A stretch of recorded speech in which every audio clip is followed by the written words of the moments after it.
Obrigado. Tá joia.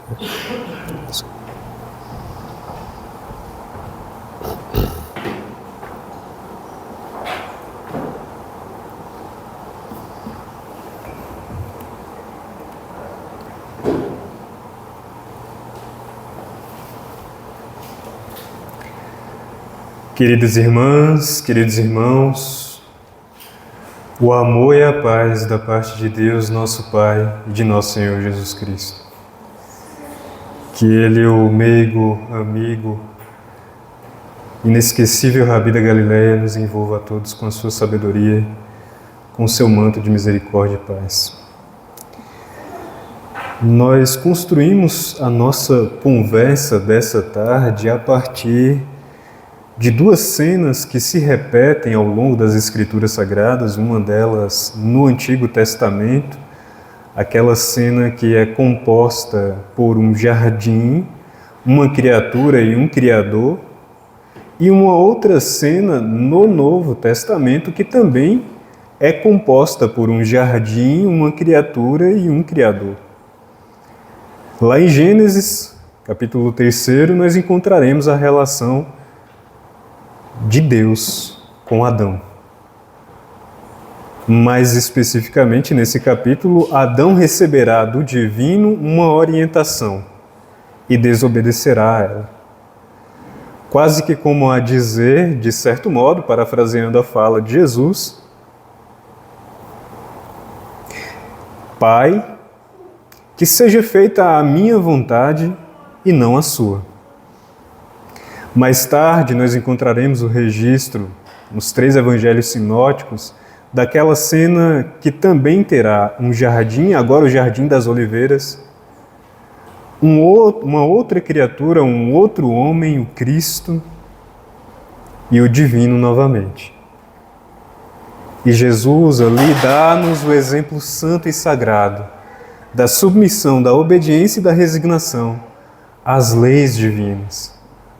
No instante que se aproximava de maior sofrimento, de dor suprema que Jesus viria a experimentar, ele, em antecipando-se, revelando-nos ali a condição que é inerente ao humano de sentir dor, a dor ela é uma experiência universal, Jesus diz: Pai, se te aprouver, afasta de mim esse cálice.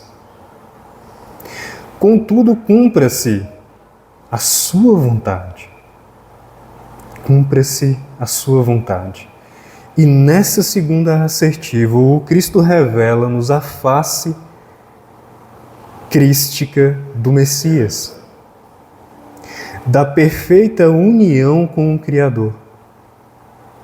A relação amadurecida, estabelecida com o sagrado, que ali em Jesus, homem integral, para utilizarmos aqui um termo da benfeitora Joana de Ângeles, Jesus que, conseguindo fazer em si mesmo essa unificação entre as diferentes partes que existia nele próprio, identifica o divino em si. Por isso torna-se, conforme a Joana nos diz, o arquétipo perfeito do homem integral, o arquétipo do que se tornará a humanidade. Em Adão nós nos encontramos hoje, seres ainda muito falhos, imperfeitos, ou melhor, perfectíveis, criaturas ainda em construção, necessariamente cindidas, porque criados simples e ignorantes, essas diferentes partes que nos compõem, ainda ora num conflito entre luz e sombra, sem um diálogo, sem uma perfeita conexão que dê a integralidade do ser, a possibilidade de se manifestar, é marcada então por esse conflito, por muitos conflitos, aliás. Em Jesus, porém, nós vemos o nosso amanhã.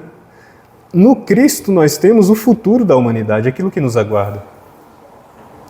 Por isso, Joana vai dizer-nos dele ser o arquétipo do homem, do destino que nos cabe a todos nós.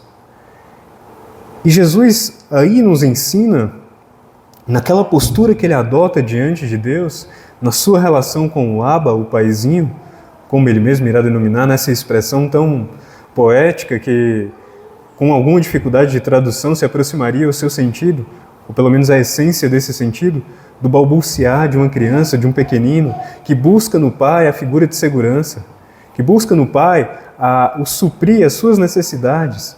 Alguém que consegue, portanto, se colocar num lugar de vulnerabilidade, de reconhecer-se profundamente necessitado, de cuidado, de amparo, de socorro mesmo. Essa relação, ou melhor, essa expressão que Jesus utiliza para se referir, para se relacionar com Deus, diz muito do que é a postura de relação de criaturas que conhecem a Deus. A conexão perfeita que existe entre a consciência de Jesus e a consciência de Deus, da criatura ao Criador, portanto, ela é resultado de uma conexão mais profunda que Jesus estabelece consigo mesmo. Joana de Ângeles, estudando essa personalidade no seu livro Jesus e o Evangelho, à luz da psicologia profunda, irá, bebendo ali da psicologia analítica de Carl Gustav Jung, dizer-nos que o homem ele tem na sua jornada de, e aí é um termo da psicologia analítica, individuação, que poderia ser de maneira muito grosseira traduzido como a pessoa tornar-se quem ela é, isto é, apropriar-se da sua singularidade e por isso mesmo tornar-se mais inteira, mais integral, para recordarmos a expressão que Joana atribui a Jesus, ela precisa estabelecer conexões na sua psique, no seu mundo subjetivo, entre estruturas que estão desencaixadas. E Joana chama-nos a atenção para a necessidade do ego se conectar com o self. O ego seria a nossa personalidade transitória, essa vestimenta que nós utilizamos para nos apresentar no hoje, no agora. É o Lucas, é o Pedro, o Paulo, o João, o Marcos. E essa personalidade transitória, ela é, sobretudo, o fruto das nossas experiências nessa encarnação. É, portanto, uma parte muito insignificante, pequenina, do todo que nós somos, do espírito imortal que nós somos. Essa parte pequenina, ela precisa se conectar com o self, que a benfeitora Joana vai dizer-nos que é a imagem de Deus em nós, a imago Dei, conforme denomina Carl Gustav Jung, a imagem do divino na criatura. Poderíamos aqui pegar emprestado uma expressão de Emmanuel, que sempre utilizamos quando aqui viemos nessa casa, quando vimos nessa casa, que é: toda criatura carrega o gene de Deus em si.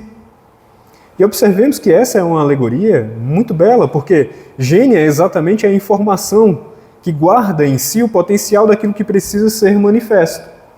De modo que poderíamos, recordando de maneira sintética o que seja a lei do progresso, a guiar-nos todos em direção ao divino, a levar-nos, a conduzir-nos, a mobilizar-nos nesse processo ascensional de ascese da criatura em relação ou em direção ao Criador, nesse nosso processo, portanto, de conexão da nossa consciência com a consciência divina, do aproximar do nosso psiquismo, daquele psiquismo que nos gerou essa matriz amorosa que deu-nos a vida, nós teremos então, de maneira com o Jung, pensando com o Jung, exatamente o propósito de revelar o amor que existe em nós, ora em potencial, agora sim, em sendo revelado manifesto no mundo, porque é exatamente o amor em sua máxima expressão, em sua máxima potência, que assemelha ou que revela a semelhança que existe entre nós e Deus, como registrado também lá no livro Gênesis. No primeiro capítulo, verso 31, fez Deus, homem e mulher, a sua imagem e semelhança. A sua imagem e semelhança os criou, como que a dizer-nos que todos nós temos algo em comum, embora não nos igualemos à divindade, temos algo de divino em nós, que precisa, portanto, ser expresso. A expressão desse divino que nos habita, Joana de Ângeles vai lá em diálogo com Carl Gustav Jung dizer que ela passa necessariamente por um alinhamento, por uma conexão entre a personalidade transitória e essa imagem de Deus, que poderíamos fazer uma extrapolação interpretativa e em diálogo com a doutrina espírita entendermos que trata-se aí das leis divinas que estão em nossas consciências, que é exatamente, ou são exatamente essas leis que nos conectam a que nos conectam ao cosmos, a algo maior que foi também originado por Deus, uma vez que as leis que estão em nós também regem o funcionamento de tudo o que existe, desde as criaturas a também as coisas criadas pelo Divino. É nesse sentido, então, que nós vemos a necessidade dessa conexão profunda que a alma de todos nós trazemos entre aquilo que é transitório e aquilo que é verdadeiramente permanente, portanto, imperecível. Nesse sentido é que a fala de Jesus no Jardim das Oliveiras diz-nos sobre a relação amadurecida que ele estabelece com Deus e que representa essa união. É a consequência última e espontânea de uma criatura que conseguiu se integralizar, que conseguiu se tornar inteira, que soube fazer esse difícil movimento psicológico que somos convidados de colocar o ego a serviço do self, colocar o eu a serviço do divino. Porque, via de regra, para muitos de nós na Terra, o nosso funcionamento ele é regido ao contrário. É o ego querendo ser senhor do divino. É o ego querendo ocupar o lugar de Deus. É o ego no lugar de Adão, naquela relação imatura com o divino. Vejamos que a postura de Adão ao dizer, isso não está escrito, gente, é apenas uma representação do ato. Ao dizer que seja feita não a tua vontade, Deus, mas a minha, simboliza para nós a nossa relação com Deus no hoje. Observemos a nossa revolta e a nossa insensatez frente às experiências que contrariam as nossas vontades. Frente às experiências que frustram-nos, seja por consequência direta das nossas ações, e aí nós nos frustramos, nos culpamos, lançamos pedra contra nós mesmos, não percebendo que nesse movimento psicológico estamos indiretamente também acusando a Deus. Olha só a porcaria que você fez, eu não presto para nada. Só que quem me fez também foi Deus. Então, quando eu digo que eu não tenho valor algum, eu estou acusando a Deus de ter errado. Adão falando em nós, numa relação distanciada do Criador, numa relação onde criatura quer se sobrepor ao divino, quer se sobrepor ao Criador. Essa relação imatura, poderíamos também pensar, ela aparecerá sempre que nós nos envergonhamos diante de Deus. Essa é a consequência para Adão do desviar-se. Quando ele então quer ser Deus, ele percebe-se nu e se envergonha do que vê. Se envergonha da sua condição de ser humano. Essa é uma das experiências que nós sentimos na nossa própria pele. Quando temos medo de Deus, quando temos vergonha de Deus, não acreditamos que podemos estar na presença do divino, que somos dignos mesmo de estabelecer um diálogo com o divino. Porque sentimos vergonha daquilo que nós vemos em nós, daquilo que nós identificamos em nós. É o ego também, que aí quer se fazer Senhor, não consegue reconhecer aquela sua condição pequenina de uma criancinha necessitada, que se vulnerabiliza, que se volta ao Senhor de maneira humilde. É o ego que quer fazer-se Senhor. E por isso, olha que maluquice que a gente faz. A gente adentra aos círculos religiosos e queremos utilizar mesmo da religião para atender esses interesses egóicos. Eu quero me tornar uma pessoa perfeita, não por um desejo sincero de evolução, de integralização, de construção de virtudes, mas porque eu quero ser Senhor. Não quero a condição de servo. Porque eu quero mostrar, olha Deus, como eu sou belo, como eu sou melhor do que aquelas outras suas criaturas. Fez todo mundo errado, orgulhe-se de mim, seu filho amado. Aí ainda há Adão falando em nós. E vejamos que essas nossas falas, ou essa nossa fala da tarde, ela não tem a pretensão de ser uma condenação, porque esse é o movimento psicológico natural do ser humano reencarnado na Terra na atualidade. Como dizíamos lá no início da nossa conversa, Jesus é o amanhã. E por isso precisamos olhar para Ele com a aspiração, o desejo de nos aproximarmos do Cristo. esse modelo de relação que ele tem com o divino, com o paizinho. Vejamos como Adão, falando em nós, nos dificulta mesmo estabelecermos conexão com Deus. Vamos orar e muitas vezes nós nos remetemos a Jesus, ao nosso anjo guardião, a espíritos superiores, como se tivéssemos uma insegurança muito grande de buscarmos a Deus, acreditando que Ele não nos atenderia, Ele não nos escutaria. Porque a nossa condição de indigência, de indignidade espiritual, ela é tamanha, que representaria uma ofensa nos dirigirmos a Deus. Quando Jesus, na parábola do filho pródigo, nos orienta, ou melhor, nos esclarece que a postura de Deus em relação às suas criaturas, ela não é de indiferença.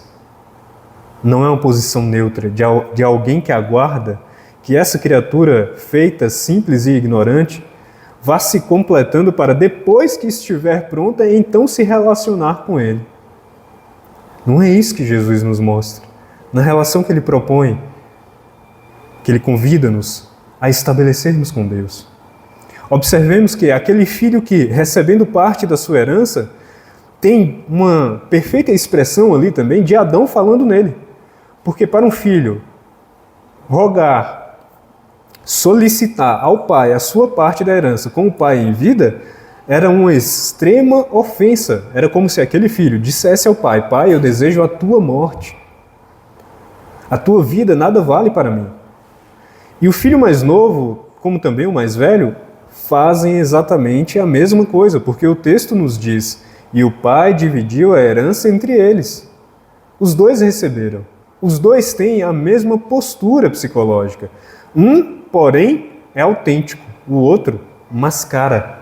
Um vai para o mundo, despende tudo que tem, gasta e ainda quer, vejamos, até o instante que ele percebe-se exatamente naquela condição de indignidade espiritual, comendo junto com os porcos que são ali animais símbolo da impureza, porque não conseguem levantar a própria anatomia deles não permite que eles levantem a sua face em direção aos céus, como que é a dizer que aquele animal ele é incapaz de buscar o sagrado e por isso é considerado impuro. Não por viver em meio à sujidade, mas porque a sua estrutura fisiológica dá a ele a condição de estar sempre olhando para a terra, sempre preso ao que é material, simbolicamente dizendo. Quando aquele filho mais novo percebe-se então junto aos porcos, observemos o símbolo que belo. Quando ele cai em si, ele dá-se conta de que toda a sua existência havia sendo direcionada para o que é material. Ele percebe-se tal como Adão, distante de Deus, distante da casa do Pai, e por isso deseja fazer o caminho de volta. Lembra, recorda que mesmo os servos do Pai tinham uma condição de maior dignidade que ele. Observemos mais uma vez que beleza, os simbolismos que Jesus vai nos ofertando ao longo da sua mensagem, e que tal como um colar de pérolas, quando vamos conectando essas diferentes lições, nós temos uma joia sendo estruturada. Porque ali também aquele filho que tinha Adão falando em si, faça a sua vontade, gaste conforme deseje, conforme lhe seja prazeroso. Aquele filho, ele caindo em si, tal como Adão, envergonha-se. O envergonhar como um movimento de arrependimento, não como um ponto de fixação, de prisão mesmo, de distanciamento, de indignidade em relação ao Criador, permite-nos fazermos esse tão necessário movimento de buscarmos novamente a casa do Pai. E todo esse percurso apenas para chegar nessa cena. Observemos, quando o pai avista o filho ao longe, ele não espera o filho. Como quer dizer que Deus não nos aguarda inerte para que façamos a nossa transformação moral e então nos relacionemos com Ele. O Criador movimenta-se em nossa direção. A providência divina também busca-nos, tal como aquele paizinho da parábola, que em vendo o filho agora na sua condição de buscá-lo, percebe nesse filho a condição de estabelecer-se conexão. E por isso também o Criador busca-o, vai ao seu encontro. E observemos que belos símbolos que dali decorrem. O filho, quando encontra o pai, diz-lhe: Pai, pequei contra o céu e contra a terra, não sou digno de ser chamado de teu filho. Adão. mas aceita-me como um de seus servos, Jesus. Observemos a transição. Adão erra, contraria as leis divinas, não consegue a postura tão fundamental à criatura, mansa e branda de coração, de obediência ao sagrado, e por isso se distancia das leis divinas. Mas ele reconhece o erro e então desloca-se novamente ao lugar de servo. E aí Joana de Ângeles, com a psicologia profunda, vai nos dizer que é esse o movimento psicológico que todos nós precisamos fazer.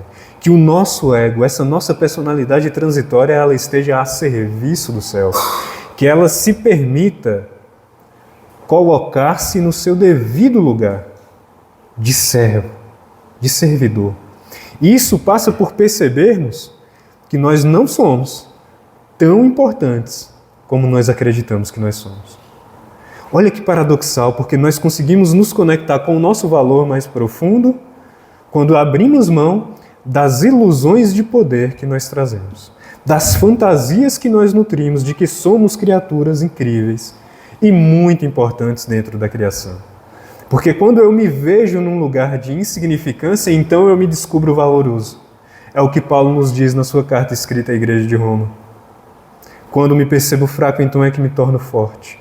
Porque a graça de Deus se manifesta em minha existência, nas minhas dificuldades, nas minhas dores, nas minhas fraquezas, nas minhas incertezas e nas minhas inseguranças, nos meus medos, nas minhas insuficiências e deformidades. Aí o divino é descoberto em mim.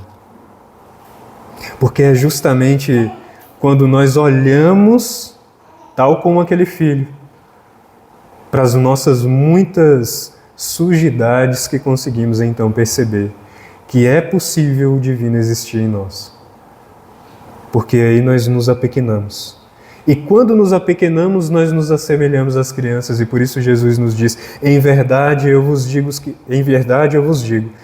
que aquele que não se fizer pequeno como um desses pequeninos, não entrará no reino dos céus. E com Joana, entendendo o reino dos céus, exatamente como essa perfeita unidade interior, essa unidade psicológica que dá à criatura um estado de plenitude, nós precisamos então compreender, por lógica, que fazer-se pequeno é permitir-se então encontrar Deus e assim herdar aquilo que aquele filho herda do pai quando volta para casa, a sua condição de filho de Deus. Porque é nessa condição, é nesse lugar, nesse encontro com o divino, como seu filho, que nós experimentamos plenitude. Nenhuma outra experiência do mundo será capaz de nos oferecer tamanha alegria e satisfação como esse lugar sagrado, de filhos de Deus. Nesse sentido, a relação que Jesus representa para nós no símbolo belíssimo ali daquela experiência do Jardim das Oliveiras, não é outra que não seja essa, a de nos apropriarmos dessa bendita herança. Quando o filhinho encontra com o pai poderia dizer-lhe: filho, eu não contabilizo créditos, eu não contabilizo débitos, tu és o meu filho, eu te amo. Acolhe-o, manda que sobre ele seja colocada uma túnica, coloca também um anel em seu dedo, que era símbolo de identidade, de dignidade, porque quando aquele filho ele sai de casa, ele pecou não só contra o pai, ele fez uma ofensa ao pai, mas também à comunidade. Por isso a lei mosaica determinava que um filho que assim procedesse deveria ser levado a julgamento público pela comunidade e ser apedrejado. Tamanha a ofensa que fizeram ao pai. Quando o pai o devolve ou coloca um anel em seu dedo, ele está devolvendo a dignidade, ele está novamente reconhecendo aquele filho como filho e perdoando não apenas na relação dele, pai, com o filho, mas também permitindo que aquele filho fosse perdoado e reinserido, reintegrado à comunidade. Porque é esse símbolo belo, aquele pai está devolvendo a condição de dignidade para o filho. E é esse símbolo belo que chega para nós quando nós nos movemos em direção ao Criador, desejosos de servirmos na casa do Pai. Permitirmos que esse divino, essa ânsia pelo amor que existe em nossos corações, possa encontrar um servidor fiel, que o nosso ego consiga diminuir a relevância que dá aos próprios caprichos, às próprias vontades e, através da renúncia e do sacrifício, escutar a vontade de Deus em si. Essa é a grande dificuldade, porque quando nós queremos nos fazer senhores, tal como Adão, nós não escutamos Deus falando conosco. A hora que Deus não aparece no Jardim do Éden, a hora que Adão e Eva contrariam a sua orientação, contrariam o seu designado. Quando eu quero me fazer Senhor, eu não encontro espaço em mim para Deus. Porque me encho de tal maneira de mim mesmo, que embriagado à maneira de Narciso, em mim mesmo, eu me perco. Vejamos que paradoxal, não apenas do divino, mas também de mim. Porque aí há essa cisão, aí há essa fratura, e a criatura ela apresenta-se dividida. O divino que existe nela não dialoga com o ego, com o servo. É esse servo agindo ali de maneira solitária, sozinha. Sabe aquele tipo cabeça dura? Somos nós, no nosso dia a dia. Adão falando em nós nos leva a esse lugar. De olhar para os convites que Deus tem nos feito e dizer, não, eu não quero isso. Eu não quero ter que conviver com essa pessoa na casa espírita. Eu não quero o trabalho que eu tenho. E tudo bem a gente fazer, nós experimentarmos transições em nossa carreira profissional, nas casas espíritas onde somos convidados a servir, mas vejamos, quando esses movimentos eles são feitos pelo ego, eles são feitos de maneira brutal, violenta, desconectada do amor. E aí há Adão falando.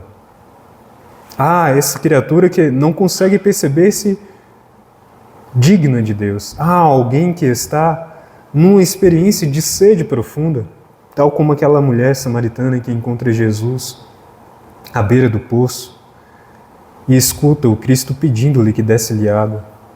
E oferece Jesus também a ela uma água que aplacaria a sua sede de maneira permanente. Observemos que belo, porque Jesus, na sua existência, nos faz exatamente isso, ao nos mostrar uma relação mais amadurecida possível com o Criador, com o Divino, Ele está a nos dizer que aí nessa relação nós encontraremos o preenchimento para o vazio que quase parece nos caracterizar na experiência pelo corpo físico. Aí encontraremos realmente aquele alimento que nutrirá a nossa alma e de modo tal que, nos alimentando dessa figueira, não mais sentiremos fome. Bebendo dessa fonte de água viva que é o Evangelho do Cristo, encontraremos Deus em nós de tal forma que não mais sentiremos sede. Porque quando a criatura se conecta com o Criador, há uma espécie de encaixe entre o fluxo natural da existência, não mais barreira, não mais barragem. E agora, então, esse rio caudaloso tem condições de fluir de maneira adequada por meio de nós. Jesus não faz outra coisa que não seja isso. Ele permite que Deus se achegue a nós, que o divino se manifeste em nossas vidas, que o amor de Deus toque os nossos corações por meio dele, porque conectado de tal forma estava Jesus com Deus, que permitiu que Deus falasse através dele. Kardec diz-nos isso ao falar para nós que Jesus é o perfeito, o único, aliás, médium de Deus. Porque foi ele, Jesus, sem nenhum demérito aos outros profetas, mas foi ele, Jesus, o único que conseguiu traduzir o pensamento de Deus de maneira límpida e bela para a humanidade. Essa é a postura de alguém que ali no Jardim das Oliveiras, mesmo diante de uma experiência profundamente dolorosa, é capaz de dizer: Senhor, cumpra-se a sua vontade. Por isso Lázaro, em O Evangelho segundo o Espiritismo, no texto A Obediência e a Resignação, dirá-nos que Jesus ensina em toda a sua doutrina a obediência e a resignação. Porque elas são um complemento da humildade, da brandura e da mansuetude. De modo que o pusilânime, ele não pode ser brando e manso, e portanto resignado e obediente. De modo que, nesse texto, Lázaro irá colocar como oposto à obediência e à resignação, a insensatez e a revolta. Então vejamos, a postura de Adão nós identificaremos em nós quando estivermos sendo revoltados e insensatos. Jesus em nós quando obedientes e resignados. Entendendo que a obediência e a resignação, como Lázaro irá definir nesse mesmo texto, são virtudes muito ativas. Não se trata de uma postura de leniência, de covardia, de passividade, mas são antes virtudes muito ativas, virtudes muito operantes, porque, em verdade, o Evangelho de Jesus sempre nos convida ao dinamismo, à operacionalidade, jamais à inércia, à paralisia. Obediência e resignação tem que ver, então, com um lugar de profunda liberdade que a alma descobre em si, quando percebe que ela não precisa ser escrava das suas paixões, dos seus vícios, da sua própria vontade, que ela pode, em verdade, libertar-se de tudo isso para fazer a vontade de Deus. E aí experimenta ela um horizonte muito mais amplo de realização íntima, de plenitude, na sua própria consciência, porque aí ela se faz muito mais inteira, quando ela percebe que não precisa agir conforme pensa, conforme sente, mas pode alinhar o seu manifestar no mundo aquilo que existe em si também e que, por ora, manifesta-se de maneira mais silenciosa, mas que trata-se também de um eco do amor divino em si, que existe em todos nós e que precisa, necessita, tal como a planta que busca ansiosamente um lugar para se desenvolver, para aparecer, para romper a fronteira ali mais baixa da terra e germinar. Também o amor divino em nossos corações deseja exatamente isso. Essa condição de um ambiente, de um terreno nutrido pelos ensinos de Jesus, da obediência, da resignação, para que então aí essa semente do Evangelho nascendo ela possa manifestar a sua perfeita face, como nós encontraremos também no Evangelho segundo o Espiritismo. No texto, salvo engano, Caracteres da Perfeição. Sede perfeitos, como é perfeito o vosso Pai Celestial, capítulo 17, de O Evangelho segundo o Espiritismo. Os Espíritos, aliás, Kardec escrevendo, Deus não aceita esboços imperfeitos da sua obra. Deseja Ele que o humano apresente a sua face gloriosa, a face divina, que em Cristo é revelada. E nesse sentido é preciso entendermos que a nossa mente ainda fará eco a Adão em nós, porque ele ainda habita em nós. Mas vejamos, tal como aquele filhinho da parábola do filho pródigo, para o Adão que existe em nós, não a condenação, não a vergonha ou o medo, mas o acolhimento, a compaixão, porque ali nós temos, naquela parábola de Jesus, o recurso terapêutico mais valioso que necessitamos utilizar com nós mesmos. A reintegração do divino em nós, a aproximação da nossa consciência com a consciência amorosa de Deus se dará pela via da compaixão. Jesus nos mostra o fruto através da obediência à vontade divina, mas nos dá também a maneira de se cultivar essa sagrada árvore do Evangelho em nós, quando ele nos fala sobre essa união que a benfeitora Joana de Ângeles nos convida a todos, sendo estabelecida por meio da compaixão. Adão é também esse homem ferido que está em todos nós, jogado à beira do caminho. E aquele que descia da cidade de Jerusalém para Jericó, sendo tomado por salteadores, sendo espancado e roubado e assaltado, foi largado à beira do caminho. Não é no rótulo religioso do sacerdote, nem também na leviandade do levita, que nós conseguiremos nos tornarmos criaturas mais inteiras. Mas é na pequenez, na indignidade do bom samaritano, que nós aprenderemos, movidos por compaixão, a acolher esse Adão caído em nós.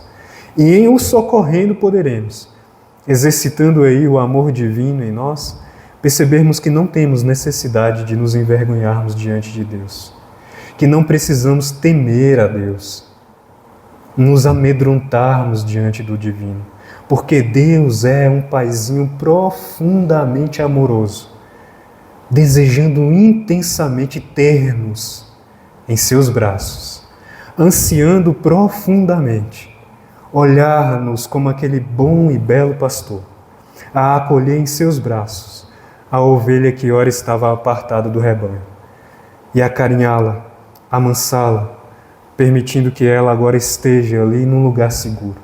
Assim também nós, quando nos movendo de compaixão para acolher em nós essas nossas partes feridas, machucadas, revoltadas, insensatas, vamos dando ou oferecendo compaixão a nós mesmos, percebendo que aí tudo isso que ora se manifesta de maneira imatura pode amadurecer.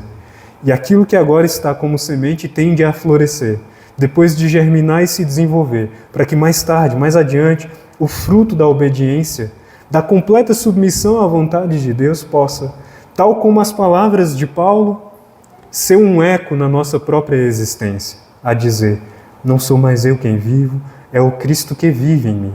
Não sou mais eu quem vivo, é o divino que descobri em mim mesmo e agora permito que ele se espraie, que o seu perfume seja exalado e expresso por meu meio, através de mim. Esse é o caminho que Jesus nos convida, de estabelecermos uma relação com o divino, onde haja entrega, onde haja, portanto, ausência de temor. João capítulo 8. Deus é o perfeito amor, e o perfeito amor lança fora todo temor. Eis o fruto que Jesus nos convida, numa relação de fato profunda, conectada, mais amadurecida com Deus, descobrindo o divino em nós, nós conseguiremos então esse estado de plenitude, de percebermos: ora, já não há mais o que temer, já não há mais de que se envergonhar, porque Deus mostrou-me a sua face amorosa por meio de Jesus. E aí então Paulo, mais uma vez, escrevendo à igreja de Coríntios, traduz-nos isso de maneira muito bela, na sua primeira epístola, quando ele nos diz: porque assim como Adão, todos morrem, assim também todos serão vivificados em Cristo. Se ora por meio do pecado, da desobediência às leis divinas, nós encontramos morte em nossas existências, não no sentido concreto, mas a morte de tudo aquilo que é pleno e que existe em nós de valioso. Dia há de chegar em que em Cristo seremos vivificados. Em Cristo nova vida nascerá em nós, nova criatura nos tornaremos, porque agora vivendo com Jesus, vivemos com o Criador. Como Jesus foi para nós ponte entre nós e o divino, ponte entre nós e o sagrado, nós também seremos capazes de estruturar, de construir essa passagem para que o fluxo amoroso de Deus, conectado à nossa consciência, alcance outras consciências. Nesse mesmo texto, agora já finalizando a nossa conversa da tarde, Lázaro diz-nos: cada geração é caracterizada por um vício e uma virtude. A vossa geração é caracterizada pela virtude do desenvolvimento intelectual, da inteligência, e pelo vício, da indiferença moral. Observemos como negligenciamos inúmeras oportunidades de nos sentirmos próximos a Deus, de nos percebermos na presença do divino, no hálito do Criador. Sempre que negligenciamos uma oportunidade de servirmos, de fazermos o bem, de usarmos da caridade, como esse facho celeste, essa divisa que Paulo, escrevendo também o Evangelho segundo o Espiritismo, no texto Fora da caridade não há salvação, dirá-nos. A presença divina, num diálogo com Êxodo, capítulo 14, se manifesta nas nossas existências por meio da presença da caridade. Sempre que colocamos a caridade em movimento, encontramos a presença de Deus. Só que quando Adão fala em nós, é Ele a dizer no silêncio das nossas almas: isso é culpa e obrigação do Estado. É o Estado quem tem que prover. Eu nada tenho com isso, lavo as minhas mãos. Essa pessoa pedinte no semáforo não me interessa, não trabalhou, é uma pessoa acomodada, o trabalho está aí aos montes, basta ela se dedicar. Adão falando em nós. A indiferença moral de almas desobedientes agindo em nós. Porque se o convite de Jesus é para a obediência, é preciso escutarmos o Cristo falando em nós. E o Cristo, quando fala, ele diz-nos: dei pão a quem tem fome, agasalho a quem tem frio, socorrei o órfão e a viúva, consolai os enlutados e os aflitos. Jesus não nos diz, de maneira alguma, sede indiferentes aos que sofrem, porque aí só é possível que essa fala seja da boca de Adão em nós, do nosso egoísmo, que acreditando-se Senhor, acha que deve ditar como o mundo deve funcionar e negligencia, por consequente, oportunidades sagradas de permitirmos que o amor de Deus toque os nossos corações e se expresse por nosso meio. Por isso, a fala de Lázaro, ao convidar-nos à obediência e à resignação, convida-nos a esse melancólico celeste que é a piedade. Nos apiedarmos pela dor que existe no mundo, nos sensibilizarmos frente ao sofrimento que há na terra, porque somente aí encontraremos verdadeiramente alguma possibilidade de nos conectarmos com Deus em nós. Porque se as criaturas são indiferentes às dores das criaturas, Deus jamais será. E se desejamos encontrar a presença de Jesus, busquemos os esquecidos, os negligenciados, os não vistos, que aí certamente na companhia deles encontraremos o Cristo. Obediência e resignação. Eis um modelo de relação crística com o divino, com o sagrado. Eis o convite que Jesus, por meio de Lázaro, de Paulo e tantos outros fazem-nos nessa tarde. E a eles rogamos a força, a disposição, mas sobretudo a coragem de que necessitamos, para nessa perfeita conexão íntima encontrarmos Deus em nós. A todos os corações amigos, reencarnados e também os desencarnados, pela paciência, pela caridade da indulgência, a nossa gratidão e o nosso desejo que Deus nos abençoe a todos.